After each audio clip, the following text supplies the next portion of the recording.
believe that Hampton Roads has always been trendsetters. We've always kind of went on the beat of our own drum. People say we're behind New York, we're decades behind LA, but I believe because we're such a young military, I don't want to say hipster area, because we're, I believe that Pharrell changed the way people looked at African American producers, musicians, because he didn't come from New York with the baggy jeans shoes. He was a skateboarder, which that's in Virginia Beach, that was normal for us. Like, we didn't look at that differently. I believe, and I hope everyone around the room can believe that, why can't we be the trendsetter in Hampton Roads that the whole country goes, just like everyone's talking about New Zealand, how they defeated coronavirus, and everyone's going, how they do it? Well, they have there's more people in Hampton Roads than the whole country. But I believe we can do that. I believe that we can start something that people go, call that guy, call this gentleman, call these people, and go, what was the blueprint? What did you do? Anyone agree, disagree? That's our goal. That's always been our actual goal with BLM 757, because we have operated differently in our actions. Like, we don't, kiss the feet of the police, but at the same time, we do know that open line of communication is absolutely necessary, because unless you can bring a militant group that's willing to literally police the community, you still have to have somebody in line when somebody gets raped. You still have to have somebody be able to run DNA kits when children are molested, when people are murdered. You have to have a full investigative team. So to say FTP, but you don't have a militarized or organized organization willing to come in 24/7 and act in their place, you can't completely say that, because you have to think logically. We're not just out here screaming and yelling and putting our fist up without any logistics behind it. Right. So, absolutely keeping everything together. And like you said, everything in the 757 is different. People say we're behind, but we have the top producers. You got Teddy Riley, you got Timbaland. Like I said, not just keep going to music. We have different the athletes and everything. Yeah, right. We were a different activists. And then Virginia and Hampton started the United States of America, 1619 Fort Monroe, which is why we started our protest there. Right. Hampton was the first city to be formed. Hampton University, first historically black college. Just going with the history, I feel like we were the first ones to make it happen, so we should be the first ones to fix it. And I actually would like to thank the clergy that are willing to step up and actually make a stance on this, not be scared to lose their congregation behind it, because there are some churches that are hiding behind the pulpit, and there's a Columbus mentality or a Napoleon mentality where you have to come to us. And if we have to come to you, but the problems are in the street, that's the problem. If somebody can't come by you smell like a little bit of weed, somebody can't come with you with a little bit of alcohol in their breath, some tattoos, and not dressed how you think they should be dressed, and you're not willing to help them, then who are you willing to help? You're willing to help the people who are already saints, which aren't the people who necessarily need the help. The people that need the help are out here.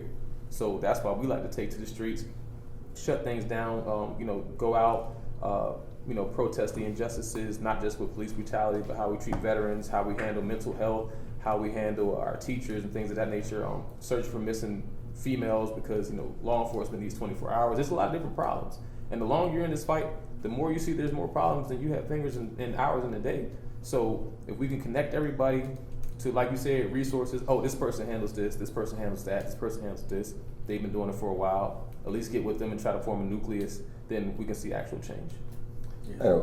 Virginia, to me, it's like the birthplace of the Confederacy. I mean, this is where it all jumped off. I mean, this is evolving, but make no mistake about it, Virginia has a long towards hateful history. This is where it all started. And I think it reared its ugly head in Charlottesville, in that incident in Charlottesville. So it is emerging, but the state has a long, ugly history. Yes, sir. Yeah. Well, one of the things the sheriff talked about when we were initially all thinking and putting our actions in place for COVID and trying to minimize the opportunities for exposure of COVID in the areas that we operate was that the last time that schools were shut down in the state of Virginia was in an effort to stop integration, which was 80 years ago. And so that's an interesting perspective, I think, to keep in mind, that still, that part of our history is still with us and still something we need to contend with. I see your optimism on the fact that it is this Virginia Beach, this area is the gateway. It's where we know what we know today. And for as much as the potential is that it's wrong historically, I feel the optimism is, yeah, we can lead this charge. We can make a difference. And I don't feel like that's a shallow rah-rah moment. It's you know, I'm watching. I've watched what happened recently, and I got to tell you, I'm new in the game. I am.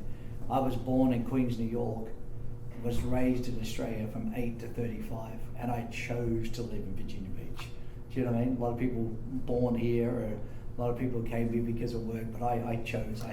And I love 757. I've got a great passion for it. I don't want her to be overlooked or diminished. I feel like, you know, this area has huge potential to do great things. And, you know, it just me sitting watching what's been happening, I just went, you know, this is so simple. This is either you're for racism or you're against it.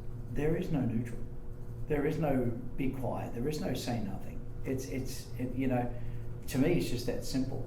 And to hear what you say, the fact that we could spearhead this, I say let's go. Let's what do we do? How do we put that together? Because that energizes me. That motivates me. There's a lot of talk about police reform, dismantling the police, going on across the country. Will there be similar conversations going on in our area? This question is addressed to the police officers.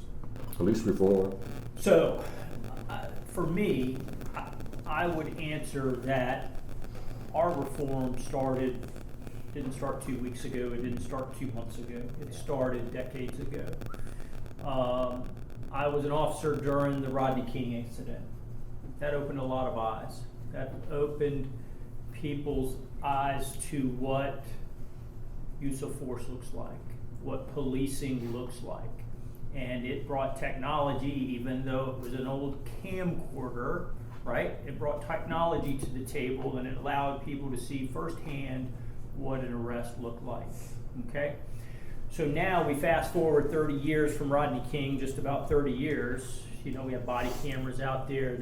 You can't go anywhere without being on camera, digital, without some kind of closed circuit. So video is everywhere. For me, reform started even as far back as the Rodney King incident, where we looked at use of force and we said, how can we do this better? Police work is ugly. It's ugly business. It does not look good on TV to see an officer. There are two professions in this country that are allowed to use force to accomplish their mission. One is military and the other is police. So we know what the military does. We want them to do it far away places and watch it on our TV sets. We don't want to do anything here on home turf.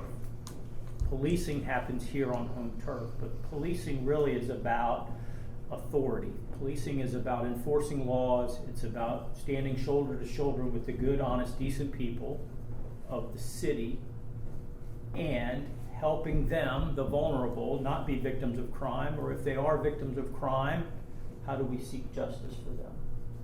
It is not about open season on anybody. It's not about excessive or abusive force. Nobody will tolerate that now. Nobody promotes that now. Nobody teaches that. And you're on your own. Heaven help you if you go over the top on some type of use of force. Okay?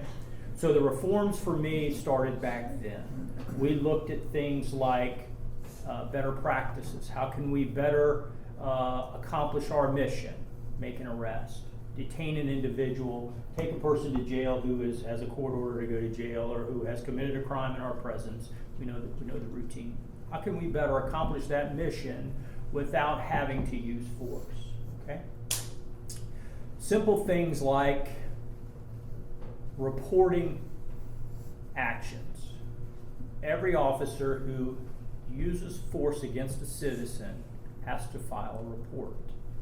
That report is reviewed and scrutinized at 4 different levels to ensure 3 things. Use of force has to be reasonable, It has to be necessary, and it has to be within policy. Okay? So there's been discussion about a use of force continuum. Okay? That makes sense, but there's some flaws in a use of force continuum. A continuum is a ladder. The higher the, I'll say, suspect goes up that ladder with the amount of force they use against the police, the higher we can match that level. Okay?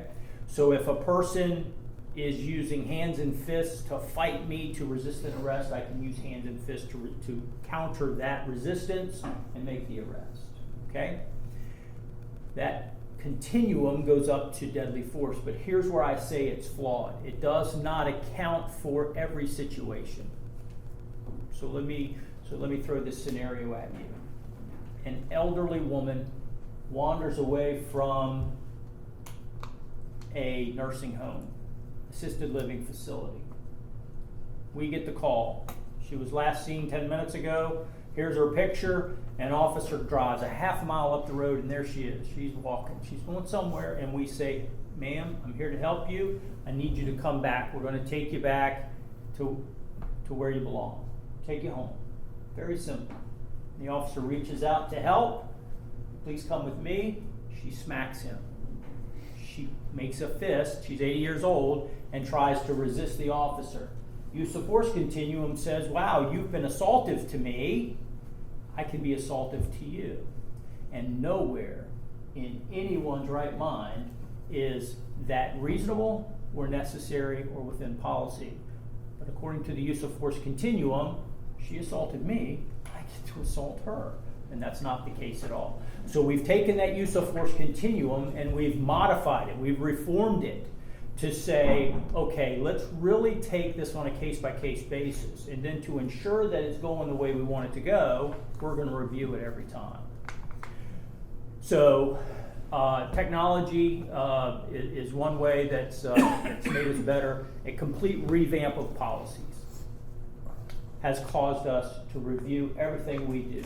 Training practices, procedures, anything that we believe is going to help us deliver police services in a manner that is going to be, I don't want to say controversial, but it's going to have the least amount of damaging effect.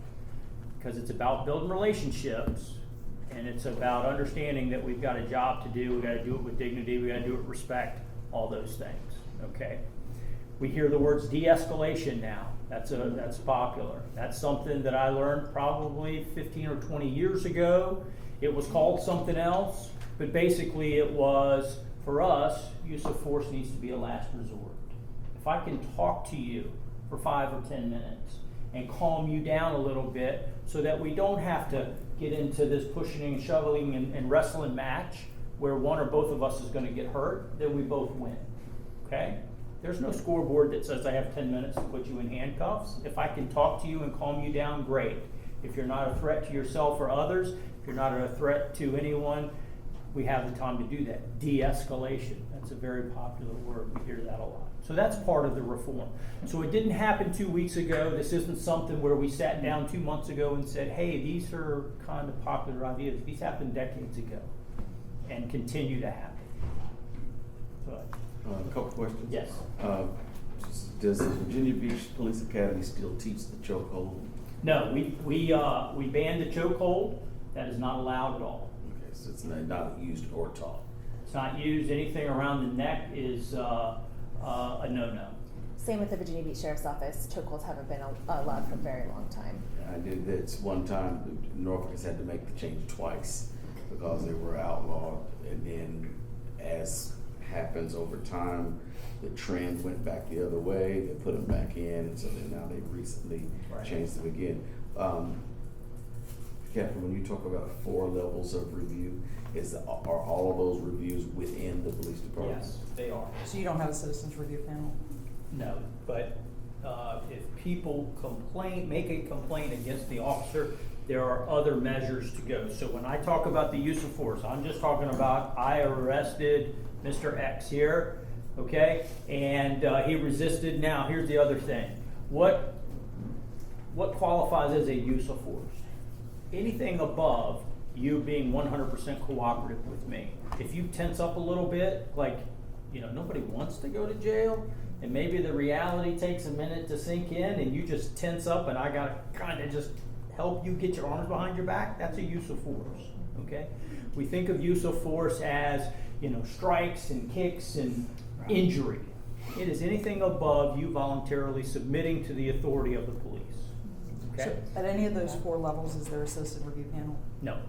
Those are internal reviews to ensure that it's reasonable, necessary, and within policy. So the police, Go it ahead. was police, I'm sorry, the police is policing the police. Yes. It varies by jurisdiction, though. I know we have a citizen When you review say we, panel. by Newport News. Yeah, and I correct? do want to Okay. clarify, I'm with the foundation, not with the department. However, we try to work hand in hand to resolve community issues, make our city better to live, work, play, all those Right. sorts of things.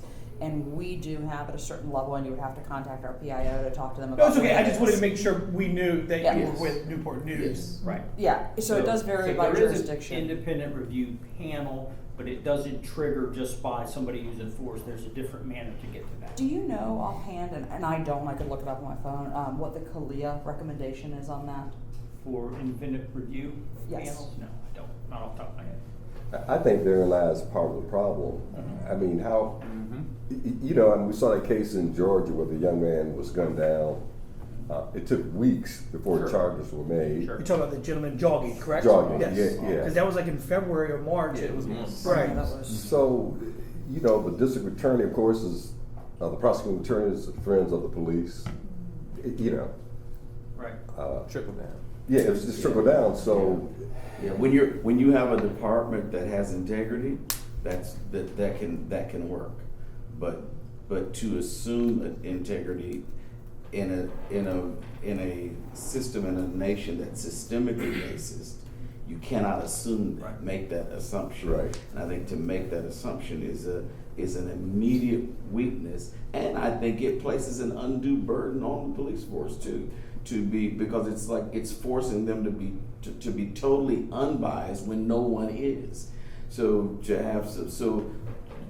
Chief Boone and I decided that until the reforms are on the books as to what that citizen review would look like, that we would have a quarterly meeting, a town meeting for any citizens in the city of Norfolk who have any policing issues. So it wouldn't be just use of force or even that's coming, but even issues, they'd have a place to come, sit down with the chief, discuss, talk about, and to start the conversation. And then once there's reform on the books, then take that the next step further, which would be to determine what the consequences are Right. when that review board. So I think my concern is that if we acknowledge that there's a real problem, then even if that problem is only in pockets of the police force in various places, even if we were to assume it wasn't universal, but for where it is a problem, if there is no other review, we've even talked about the possibility of, even if it was the state police or someone outside of that police force, and I know police forces, y'all just like churches, y'all don't want another church telling the church what to do. So I get that, but because of where we are, if the police departments that are progressive said, you know what, we're not gonna wait for y'all to force us to do this. We're gonna start making some moves ourselves, and then whatever we get forced to do, we'll be ahead of the curve. That was my words to the chief. I said, why don't you get ahead of the curve and do it, and let it be said to the citizens that you did it without being forced by federal or state laws to do this, because you just wanted to hear from them. So I do think you can have 12 levels of review, but if the folks in that review are all in the same union, are all on board with the same folk, all sign each other's checks. Now, let me ask, because again, I don't know, and I do apologize. Is that something that's voted in? Like, is that something that the city of Virginia Beach has to vote into the police force? Say we're going to have this level of outside reviews, or is that something that has to happen inside the police force that y'all have to make that change, if that is the change? So I'm not sure where that would come from as far as who would. Because we are in election year, so I'm just trying to make sure everybody's interested to vote. Right. No, I'm not sure how that lever gets pulled too. There's two ways that I've been told it could happen. There could be, which most states hate and most cities hate it. It could be it could be federally mandated and enforced upon all police forces based upon a federal mandate, or it can be done at the state level, and then the state, then the Commonwealth attorney for the state can make those Sign off on it, or- can make those decisions. But I mean, it's like everything else in our country. It's going to eventually come back to somebody's vote. Either we might not be voting, but somebody we voted for is going to make the decision. So, Registered vote. But you don't have to go down that road to have citizens review things. We just, as a department, our department in Yes, Newport News that's where I right. serve, they invited citizens decided. we had a new chief come in, and he's very community oriented, and that's been part of the hiring process. It's been cultural. It's been a cultural change. And when there is a use of force, there is a citizens review panel on what needs to happen with that, whether it's sitting down and reviewing the axon, if it's, as you said, it's not an escalation issue. But that was an internal change that was effective immediately for the department that I serve. So we do have, No, you're fine. a solution that we have. It's just a blueprint to it. But for one, we would like that if officer shoots somebody in the back, shoot somebody water on arm, choke somebody out, shoot somebody with their hands up, they're immediately arrested. They don't get the chance to be free and get the lawyer money up and arrange things just as if a citizen would happen, them to be arrested on the spot. And two, put together the merit system where you have one offense, you get a warning, second offense, you go back to training, third offense, removed from the force or somewhere within those guidelines, and then placed on your resume as if you were a felon, where you can't just get a job freely within 8 to 10 years. So if you get fired from Virginia Beach, you can't go work in Texas. You get fired in California, you can't go work in Pittsburgh, and everything be hunky-dory. So we feel like that amongst the citizens review, and then even still with you going to these different cities, we feel the citizens should get to vote as if they want you securing their neighborhood or not. Because you have a track record, just like they demonize anybody who was killed by police. They dig in their past. Oh, he picked his nose in the 6th grade, and he's just not a sanitary person. And the way they dig into people's history after they've been done wrong, that's the reason for the extreme frustration with the protest. So you unjustly killed somebody, and you're bringing up their past to rectify somebody's wrongdoing, which is completely detrimental to the It's community. irrelevant to the situation. Right. Bishop Macbeth mentioned police unions. Can somebody talk to me about the role of police unions? Because to me, they seem as defenders of the police. Shouldn't they have the public interest at heart? Well, there is no police union in Virginia Yeah, we're Beach. not There are unionized. police organizations that that advocate and lobby for them, but they are not considered official unions. So I have that right. So like the Virginia Beach Fraternal Order of Police, Okay. Lodge Number 8, it comes off. The format's a bit like a union, but remember there's no dues. I don't believe they provide support, but they're not an official union. Well, what's the Yeah. role of the police union? That's I mean, I'm an FOP member, so I'm happy to Okay, speak yeah. to that. And my husband's an FOP member because he's a police officer in a different jurisdiction in Hampton. For us as a family, and I'll speak as a police wife for a moment and not as the executive director of the foundation, it is purely a social outlet for us to network with folks. There are a small amount of, we pay dues, so I think the dues might be like $50 or something. Lodges vary, some have a building, some don't. If there's a retirement, you can rent it just like your church, you can rent the fellowship hall, and there are access to some things like college, insurance, different things like that. But as far as a lobbying arm, as a police wife speaking, I have not had a lobbying experience with that organization or any of the organizations that we have. In other states, I think it is very different because you can take something like PBA, which is Police Benevolent Association, which here, it's the same thing. It's just a membership, just like being in the Masonic Lodge or I'm in the Eastern Star. But you go to somewhere like New York that's unionized, and that role there is very, Okay. very different. Yes. So here, I probably misspoke when I said lobbying. I mean more like advocacy. So you'll see them put out, we support this because it is helpful to Yeah, they do officers, or do we that a don't lot. support this because we feel like it's detrimental to law enforcement here. So they do advocacy, but they don't have a role in, for example, I know that the criticism is that they shield officers from accountability, and here they don't have the power to do that. Which is why I mentioned unions in the discussion, because if everybody then gets to decide what their policy is, that means that in a place like Houston, where the chief said his hands were tied to address people, I thought, wait, you're the chief. He says, but the union protected them, and I couldn't even go after them. So then what happens if everybody then gets to decide on how their review gets done in a place where it's completely unionized, like Houston, like New York, like LA? I mean, it's, this is a long list of them. Yeah, so Virginia's a right to work state. Right. So, when you think of unions, you think of collective bargaining agreements, and you think of these contracts and all these and do's and don'ts between employers and unions. We don't have that here. We don't have unions with that much say or power. And I'll take a moment to clarify too. A lot of people, Virginia Beach has a foundation, so I don't have to do the long introduction on who we are. But a lot across the country, when I talk to my colleagues, I was on a phone call before I got here in Philly, they've shut down their police foundation website because people see it as part of the problem. We're not a lobbyist organization. We don't have any correspondence on issues one way or another with our representation at the state or federal level. We don't get any state or federal funds. We're here as a grassroots movement to fund things that help bring the community together. So basketball tournaments. I'll give you an example. Camden, New Jersey, when they had their protests up there, instead of taking a Bearcat, they took an ice cream truck from the police department.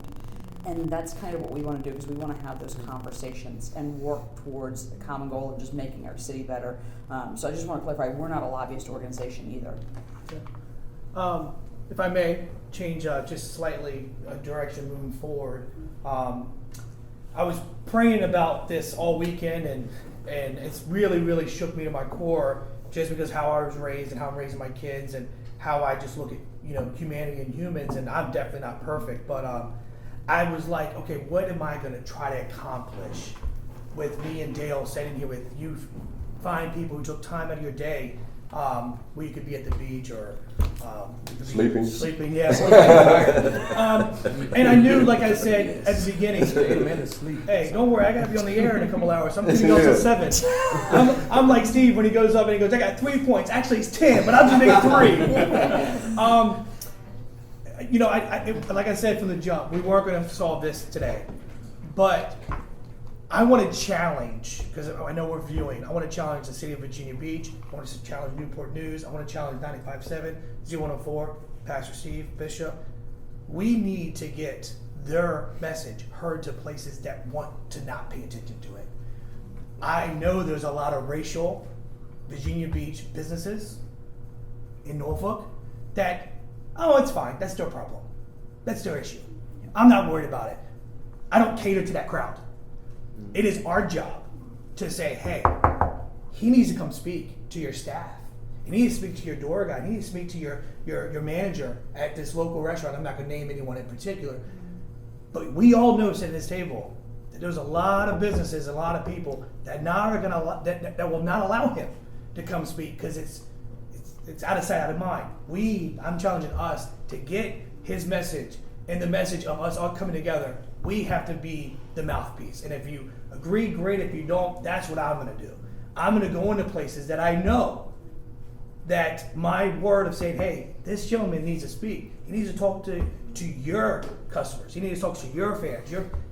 And that can bridge another gap to another gap. So I hope you all join me in trying to get beyond just our own little world and help him reach more.